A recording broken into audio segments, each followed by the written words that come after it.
Hello and welcome in. I am Miss Kinghorn and we are back here in another Twin Creek Zoo video.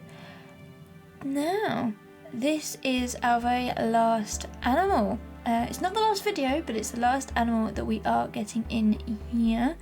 And it is for the wonderful little emu, which is the last one we have to go. In the next video, it's going to be a case of sort of finishing off a few little areas and then doing a bit of a walking tour, but that is coming next. But not to give too much away, but we are working on this habitat here, as I say, for the emu.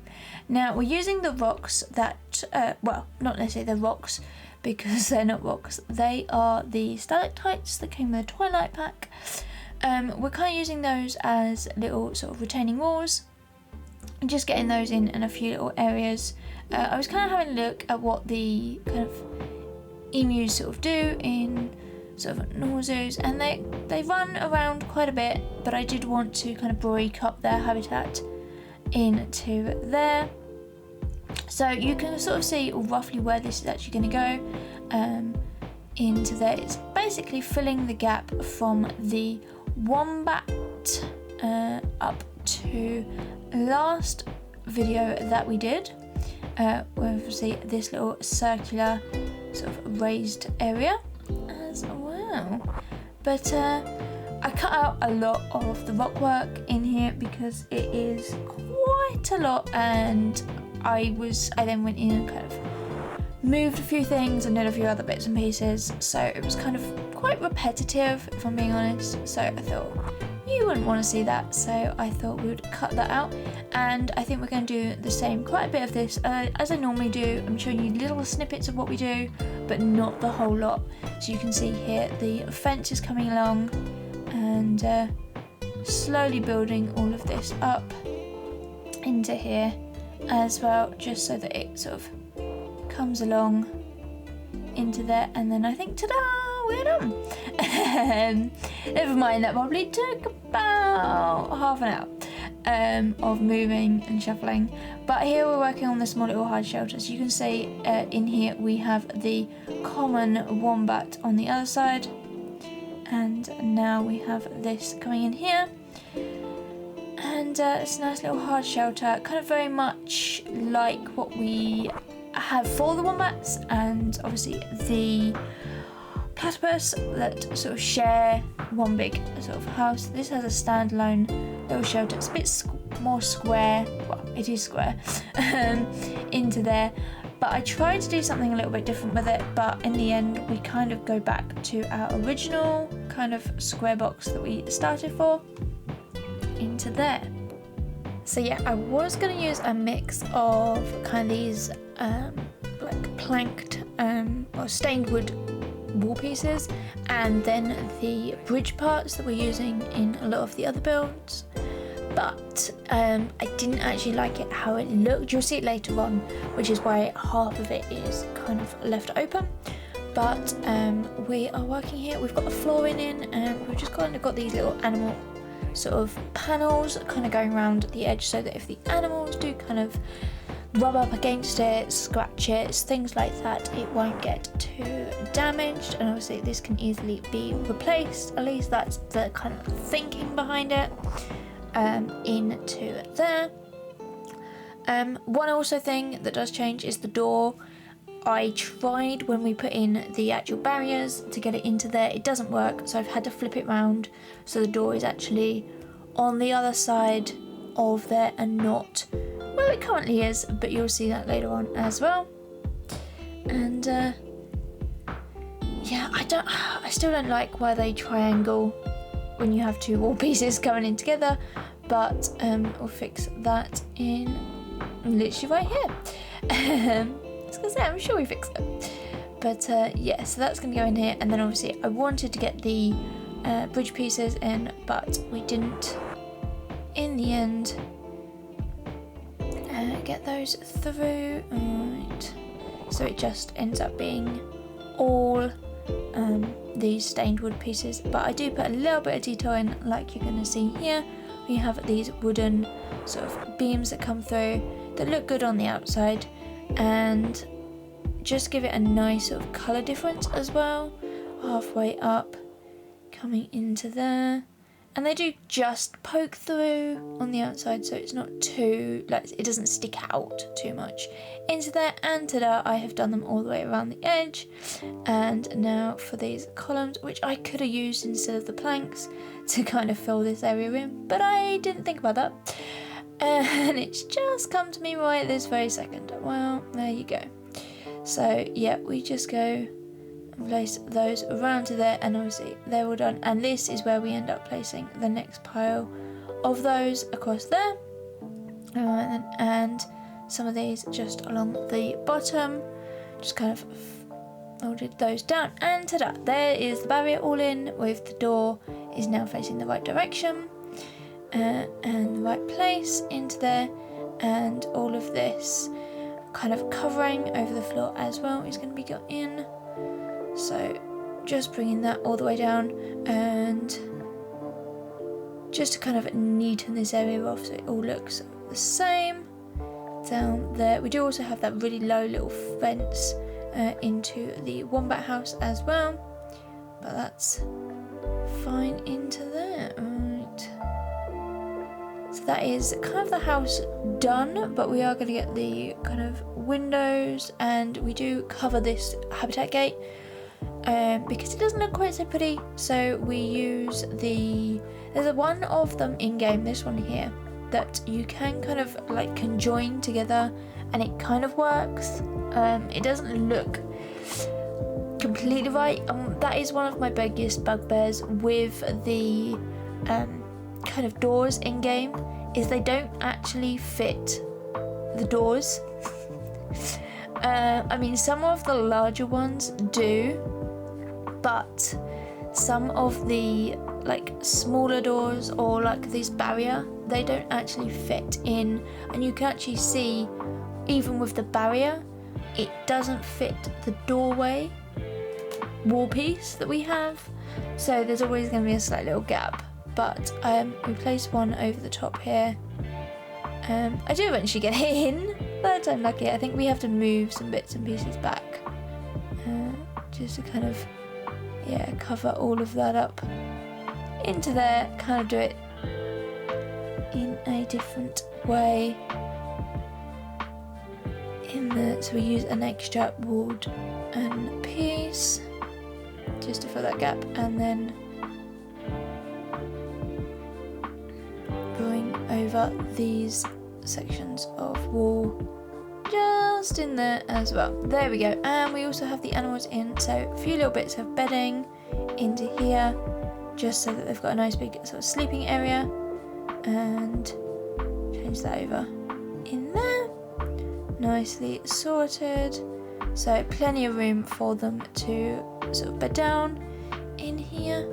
And taking that up, now I was thinking we haven't actually got a flat roof anywhere in this build, and I thought this would be a nice place to have like a flat roof with maybe a kind of like planting on the top of it and things like that, but, or, I mean, you're gonna see it, but it doesn't quite work how I want it to. I was thinking about putting solar panels on, but then we don't have any kind of like in-game that go like on a roof.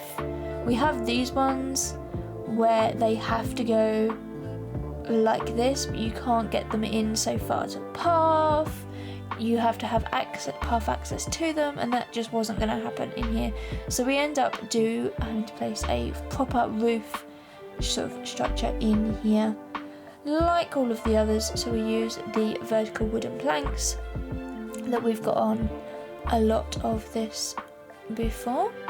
Now this isn't quite a 2x3, it doesn't quite work that way. It's slightly longer, and it's also a little bit shallower than that, so it doesn't quite work, so we had to put in those extra pieces into there, but it looks okay once you've got it all going into there. And now the top little base, and then that is essentially the hard shelter done into there.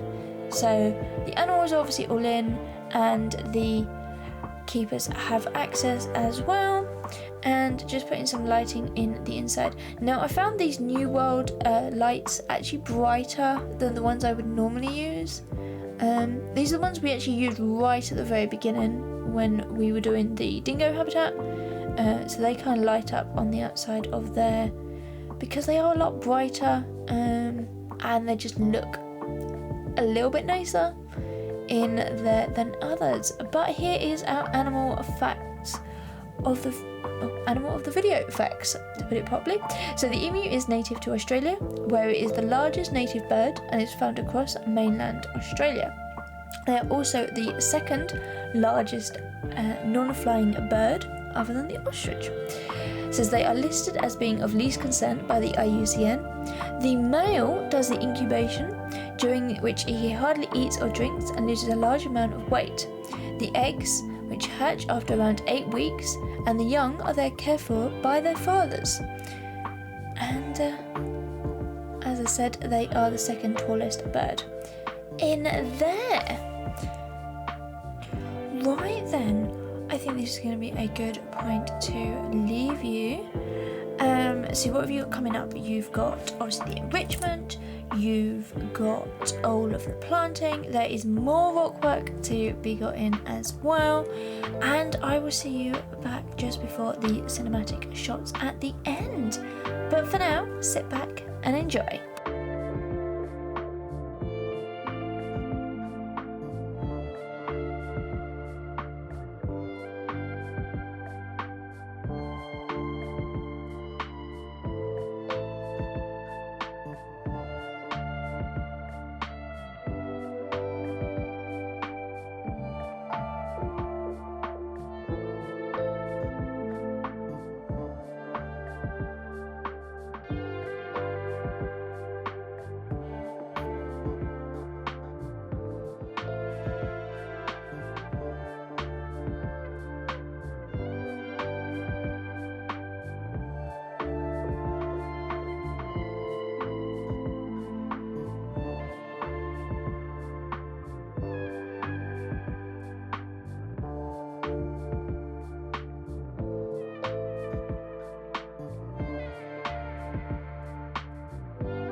So, what do you think? What are your favourite bits? What do you think I should do a little bit differently? Do let me know in the comments down below. And obviously, if you have liked this video, then please give it a big thumbs up and subscribe to my channel. After this, once we finish this zoo, we will be going over to some Sims 4 builds, just in time for the new DLC, expansion pack. DLC Implement Zoo expansion pack in The Sims. But we will definitely be doing another mini zoo at some point. So if you've got any ideas, maybe any suggestions, do let me know on that. You may just see them coming into there. But yes, as I say, subscribe to my channel to find out more. You can also join me over on Twitch. I'm over at misskinghorn builds, the same as here on YouTube. I stream 3 times a week over there. You can also find me on Twitter, where I'm over at misskinghorn, or you can even join my Discord, which is the MKB Build Center. All of the links are down in the description below, and that is also where you can get all of the billboards and things like that we've seen throughout the series. They are all up there for you. But for now, thank you for watching. I hope you have had a good time, and I look forward to seeing you all again in the next one. Alright, bye everyone!